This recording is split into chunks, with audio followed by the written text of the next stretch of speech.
I had just lifted my coffee cup when my daughter smiled across the Sunday dinner table. "So," Olivia said brightly, looking around at everyone before settling her eyes on me, "we're moving into the lake house next month." The room erupted in approving chatter. "Oh, that's wonderful. The kids are going to love it. It'll stay in the family." Her husband, Brandon, grinned as if the conversation had already been settled. "I've already figured out which room the boys will share," he said, "and I think I'll turn the workshop into my office." I lowered my coffee without saying a word. Nobody looked at me. Nobody asked me. They were all discussing my property, as though I had quietly disappeared from the conversation. Then Olivia laughed. "It just makes sense, Dad. You're retired now. You barely use the place, and someday it'll be ours anyway." I took another slow sip of coffee. Every eye finally turned toward me. I smiled politely. "That's awkward." The room fell silent. "I sold it last Friday." The silence became absolute. Olivia blinked once. Then she laughed. "No, seriously. I'm being serious." Brandon's smile disappeared. I reached for my napkin as calmly as if we were discussing tomorrow's weather. "The closing documents are signed. The buyers take possession in 3 weeks." No one moved. My sister actually stopped chewing. Someone dropped a fork. Olivia stared at me as though I had suddenly begun speaking another language. And what? The conversation that everyone thought had already been decided had just collapsed before dessert. And I wasn't finished yet. For 32 years, that lake house had been the one place that truly belonged to me. I bought the land before Olivia started kindergarten, back when I was still working 60-hour weeks as an electrical contractor. Every deck board, every cabinet, every light fixture had passed through my own hands. I spent holidays repairing the dock, summers replacing siding, and countless weekends staining the porch while everyone else enjoyed the water. I never complained. Watching my family make memories, there always felt worth the work. Birthdays, 4th of July cookouts, fishing trips with my grandsons, Christmas mornings when snow covered the shoreline. Every photograph on my refrigerator seemed to include that house somewhere in the background. Over the years, I had helped Olivia more times than I could count. When she and Brandon bought their first home, I paid for a new roof after a storm damaged it. When Brandon lost his job years earlier, I quietly covered 3 mortgage payments without telling anyone else. When both grandchildren needed braces, I wrote another check. I never kept score. That's what fathers do. At least that's what I had always believed. So hearing my own daughter announce, in front of everyone, that she would be moving into my house without asking me felt strangely unreal. Not because of the house. Because of the certainty in her voice. She wasn't asking for permission. She wasn't hopping. She honestly believed the decision had already been made. Around the table, confused voices finally began replacing the earlier congratulations. "You sold it. When? To who? You never mentioned anything." Olivia pushed back her chair so abruptly it scraped across the hardwood floor. "You can't be serious, Dad." "I am. But you should have talked to us first." I looked directly at her. "Actually," I folded my napkin neatly beside my plate, "there's something else you should probably know." Olivia followed me out onto the back patio before I had taken 3 steps. The screen door slammed behind her. "Dad." I turned slowly. She had crossed her arms, and the smile she'd worn inside had completely vanished. "What is wrong with you?" I frowned. "Excuse me. You sold the lake house without even talking to me." For a moment, I genuinely didn't know how to answer. Not because I felt guilty, because she honestly believed I had done something to her. I needed your approval, I asked quietly. You should have discussed it with your family. I did discuss it with the only person who owned it. She stared at me. You mean yourself? I do. Brandon stepped outside a second later, pulling the patio door shut behind him. He tried a calmer approach. Mike, nobody's saying you couldn't sell it. I noticed he hadn't called me Dad. We're just saying this affects all of us. How? The kids grew up there. They spent vacations there. They've always thought of it as their second home. I nodded. So did I. Silence settled between us. The breeze carried the sound of children laughing in the backyard, while the adults remained perfectly still.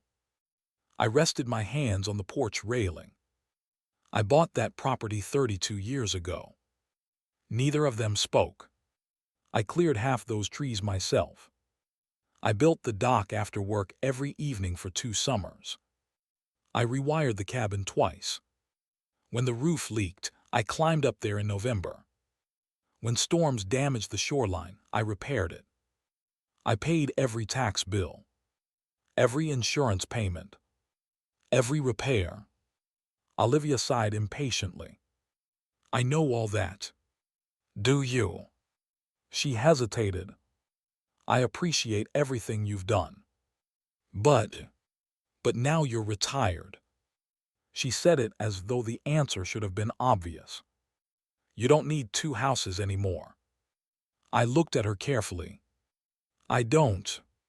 You hardly even go there. I've slowed down because maintaining 2 properties is expensive. You never told us that. You never asked. That landed harder than I expected.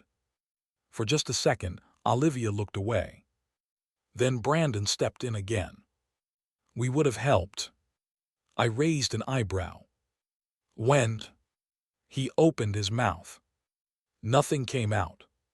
Because in 32 years, neither of them had ever volunteered to repaint the cabin, repair the dock, mow the acreage, or split firewood. They arrived with coolers. They left with leftovers. I stayed behind to fix everything. Olivia's voice softened. Dad, this wasn't just your house. It was where our family happened. It was where the grandkids made memories. I smiled sadly. And yet tonight, neither of you asked whether selling it made my retirement easier. Neither answered. You didn't ask if I needed the money. No. You didn't ask if maintaining it had become too much. No. You asked what you lost. The words lingered in the evening air. For the first time since dinner began, neither Olivia nor Brandon had an argument ready. Instead, Olivia rubbed her forehead. We already told the boys. My eyes narrowed. Already. They've been excited for weeks. For weeks. She realized too late what she'd admitted. Brandon immediately looked at her. She looked back at him. Neither spoke.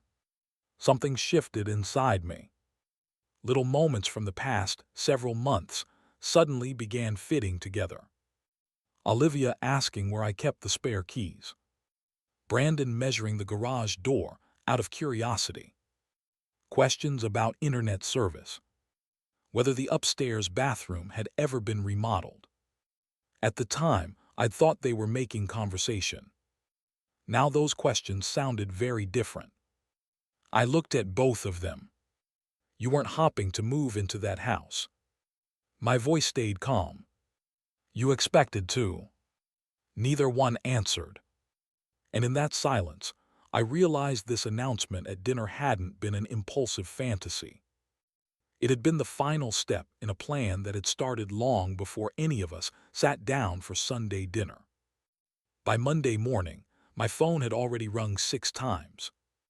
The first call came from my cousin Janet. Michael, did you really sell the lake house without telling Olivia? I did. There was a pause. She says you waited until she and Brandon had planned their whole future. My future, Janet. She didn't answer. The next call came from my older brother. Then my aunt. Then Brandon's mother. Every conversation sounded almost identical. Nobody asked why I had sold the property. They only wanted to know why I hadn't warned Olivia first. By lunchtime, I understood exactly what had happened. Olivia had gotten ahead of the story. Tuesday evening, my sister Diane invited everyone over for dinner. "I think we should clear the air," she said over the phone. I almost declined. Instead, I went. When I walked into Diane's dining room, every chair was already filled. Olivia and Brandon sat together at one end of the table. Several relatives avoided eye contact. Others gave me sympathetic smiles. I knew immediately someone had already been talking. Halfway through dinner, Olivia finally broke the silence. "Dad." I looked up. "I don't understand why you're punishing us." "I'm not. You knew the kids loved that place." "I did. You knew we were planning our future." I set my fork down. "Your future?" "Yes." She looked around the table, inviting everyone into the conversation. "We weren't asking him for money. We weren't asking him to buy us another house. We just wanted to keep the lake house in the family." Several heads nodded. Then she delivered the sentence she'd clearly been saving. "He sold our future home without even warning us." A murmur spread across the room. I remained calm. Instead of defending myself, I asked one question. "When exactly did it become your home?" Olivia blinked. "What? When did that happen?" "It's always been our family place." "That's not what I asked." She shifted uncomfortably. "You knew we'd eventually move there." "I knew." "You had to." Brandon leaned forward. "We've been preparing for months." The words escaped before he could stop them. The room became very quiet. "For months?" my brother asked. Brandon immediately realized his mistake. Olivia tried to recover. "We just meant we were getting organized." I looked at her. "What kind of organized?" She hesitated. Then, trying to justify herself, she answered anyway. "We already scheduled furniture deliveries." My aunt frowned. "You what?" "We had contractors lined up." My sister slowly lowered her glass. "Contractors?" Brandon rubbed the back of his neck. "We needed estimates." "For what?" someone asked. Olivia answered before thinking. "The upstairs bathroom. The kitchen. The deck. The workshop." She suddenly stopped speaking. Every face at the table turned toward her. "The workshop," Diane repeated. Brandon quietly stared at his plate. Olivia realized she had said far too much. I folded my napkin. "So before asking me." I looked from Olivia to Brandon. "You planned renovations." Nobody answered. "You scheduled contractors." Silence. "You arranged furniture deliveries." More silence. "And you enrolled the boys in the school district near the lake." Olivia's eyes widened. You did, didn't you?" She slowly nodded. Around the table, expressions began changing. The sympathy I'd walked into was disappearing. My cousin Janet frowned. "So, all of this was planned before Sunday dinner." Neither Olivia nor Brandon answered. That silence told everyone exactly what they needed to know. I reached beside my chair. From a leather portfolio, I removed a neatly organized stack of papers. Without saying a word, I placed them in the center of the table. Everyone leaned forward. Olivia's face immediately lost its color. Brandon whispered only one word. Michael. I simply folded my hands and waited. Nobody reached for the papers at first. The silence around my sister Diane's dining table was heavier than any argument. Finally, my brother leaned forward and picked up the top page. His eyebrows climbed. What is this? I answered quietly. Keep reading. He passed the first sheet to Janet while lifting another. One by one, the documents made their way around the table. Contractor estimates, cabinet sketches, floor plans, furniture delivery confirmations, paint samples, a landscaping proposal. Every page had one thing in common. The property address. My lake house. Janet looked at Olivia. These are real. Olivia swallowed. They're just estimates. I nodded. They are. But estimates for what? She didn't answer. Diane picked up another document. This one says, master bedroom renovation. She looked at Brandon. Weren't Michael's bedroom furnishings still in there? Brandon stared at the tabletop. Yes. Another page surfaced. Convert workshop into home office. My brother frowned. Michael spends half his weekends in that workshop. I corrected calmly. The room fell quiet again. Then my cousin unfolded the last packet. This isn't from a contractor. No, I said. It's an email. She began reading silently. Halfway through, her expression changed. She lowered the page. Olivia. My daughter wouldn't look up. Janet cleared her throat. It says, she hesitated before continuing, once your dad is finally ready to let go, we can start immediately. The contractors already have the measurements. No one spoke. Another email followed. We'll replace most of the old furniture after he moves out. It'll feel more like our place. Brandon closed his eyes. I didn't interrupt. I wanted everyone to reach the same conclusion on their own. Diane slowly placed the papers on the table. You were planning all of this. Before you even talked to your father. Olivia finally spoke. We knew he'd understand. I looked at her. Did you? You love the grandchildren. I do. And you always help us. I have. So we thought. Her voice faded. You thought what? She couldn't finish the sentence. Because everyone already knew. She thought my agreement wasn't necessary.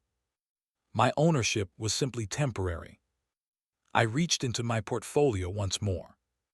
This is the only document that actually matters. I slid a single page toward my brother. It was the closing statement from the sale. Signed. Dated. Completed almost 3 months earlier. My brother looked at the date twice. This happened months ago. It did. Everyone looked at me. I folded my hands. I didn't sell the house after Sunday dinner. I didn't sell it because Olivia announced she was moving in. I sold it months before that. The room became perfectly still. Janet frowned. Then, why didn't you tell anyone? Because I wanted to be certain I was making the decision for the right reason. I looked around the table before settling my eyes on Olivia. The contractor didn't send those renovation emails to me on purpose. It was a mistake. He hit reply all instead of replying only to Brandon. I received everything.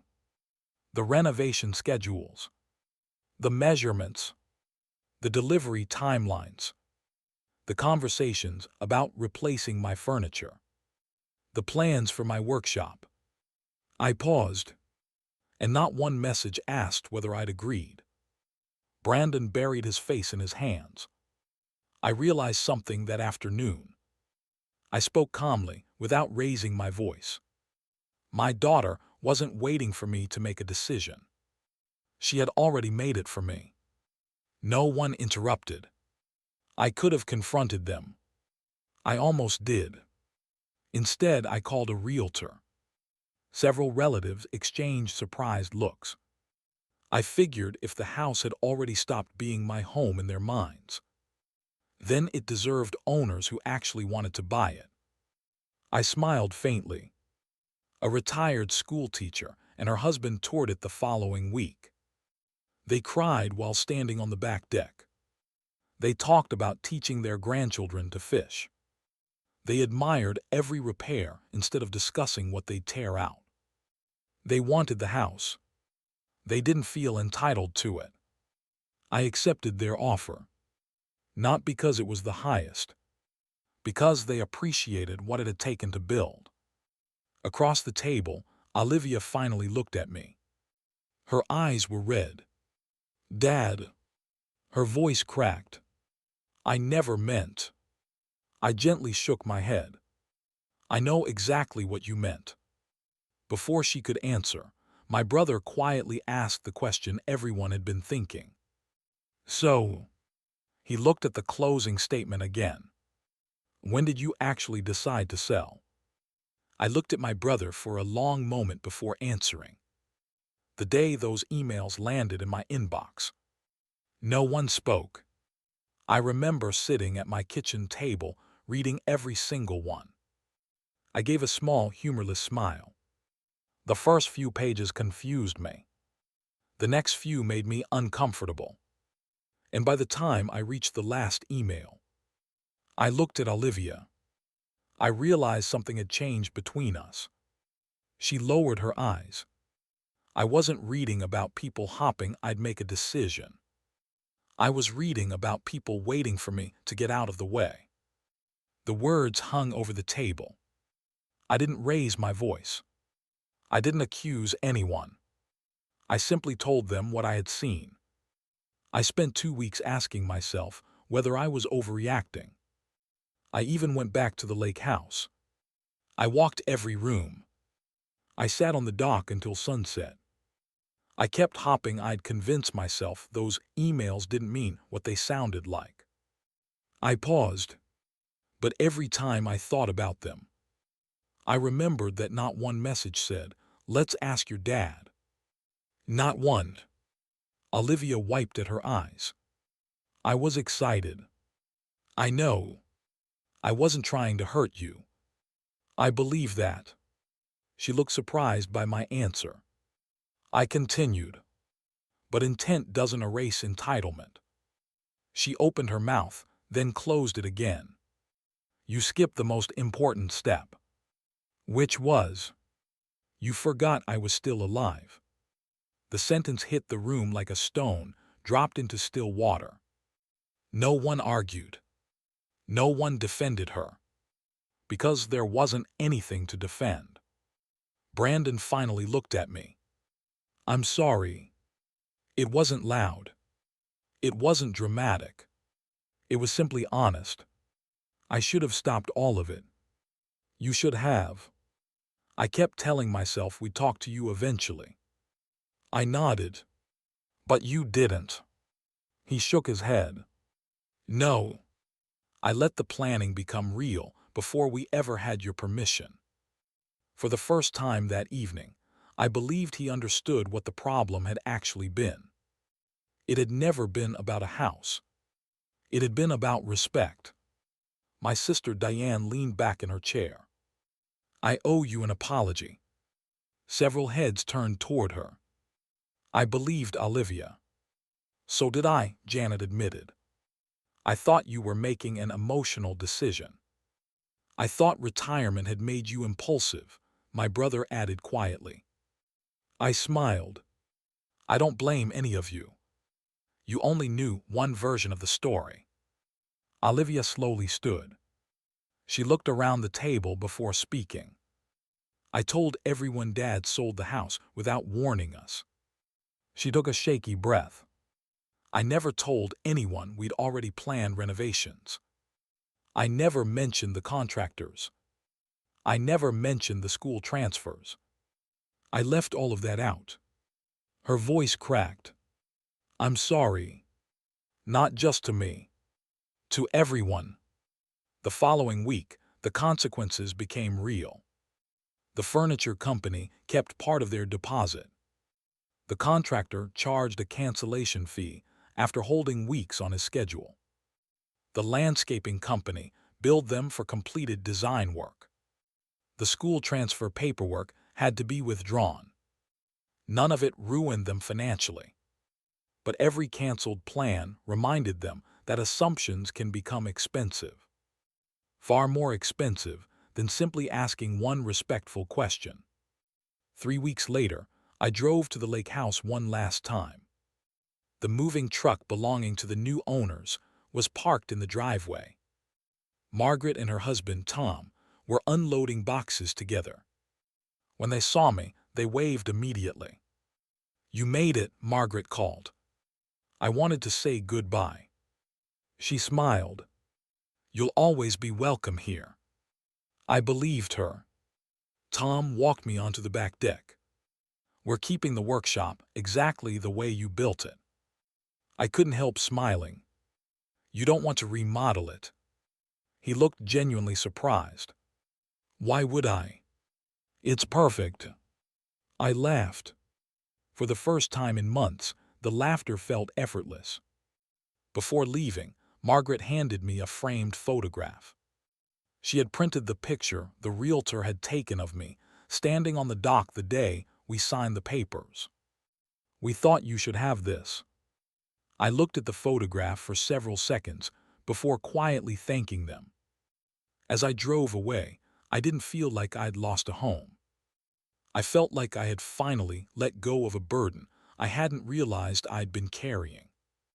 Over the next year, retirement became everything I had hoped it could be.